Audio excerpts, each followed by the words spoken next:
उसे किसी भी शेड की लिपस्टिक पसंद थी और मुझे सिर्फ लाइनर। वो चाय और पराठे का शौकीन था, मैं फ्रेंच टोस्ट पे मरने वाली थी। उसे फास्ट म्यूजिक पसंद था और मैं नुसरत साहब के सुरों पे सर धरने वाली थी। वो कैप्टन जैक स्पैरो का फैन था और मैंने ये नाम पहली बार शायद उसी से सुन रखा था। जाने कौन था वो। खैर, उसे घंटों बोलना पसंद था और मुझे फकत उसे सुनना। वो सिगरेट के धुओं का शिदाई था और मैं डार्क चॉकलेट पे मर मिटने वाली थी।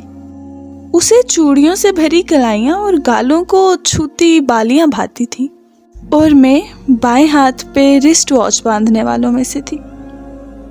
उसे हथेलियों पे हनाई रंग पसंद थे और मैं मेहंदी के उतरे रंगों से कोफ्त ज़दा थी। वो जॉन की वहशतों का साथी था और मैं अमृता की नज़मों में जीती थी। वो हकीकत शनास था और मैं नावलों के खुमार में डूबी। वो रोशनियों के शहर का चमकता दमकता सितारा था और मैं फरीद नगर की गलियों की उदास बंजारन। वो डूबते सूरज को समंदर किनारे अलविदा कहने का आदी था और मैं गज भर के टेरेस के एक कोने में खड़ी पूरे चांद की दीवानी।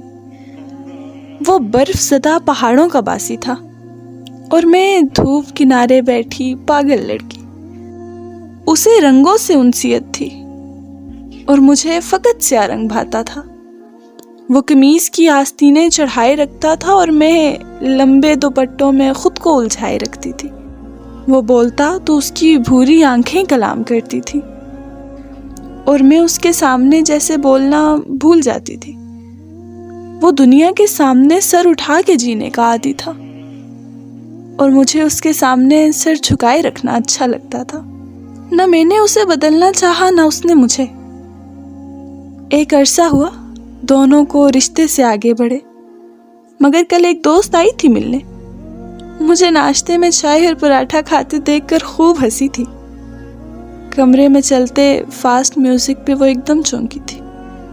मैं कुछ कहती कि मेरे हाथों में खनकती सुर्ख चूड़ियाँ और कानों में हलकोरे लेती बालियाँ मुझसे पहले बोल उठी थी और सामने कुर्सी पे अध खुली पड़ी जॉन की किताब, लेकिन जैसे उसके सारे सवालों के जवाब दे गई थी। मगर फिर ड्रेसिंग पे पड़ी पिंक लिपस्टिक और मस्कारे को हाथ में लिए वो मुझे बता रही थी कि उसकी भी सिगरेट का लाइटर कई दिनों से खामोश है, कि वो अब काफ़ी शांत सा रहने लगा है। हाँ, लेकिन दाएं हाथ में रिस्ट वॉच पहनना वो आज भी नहीं भूला।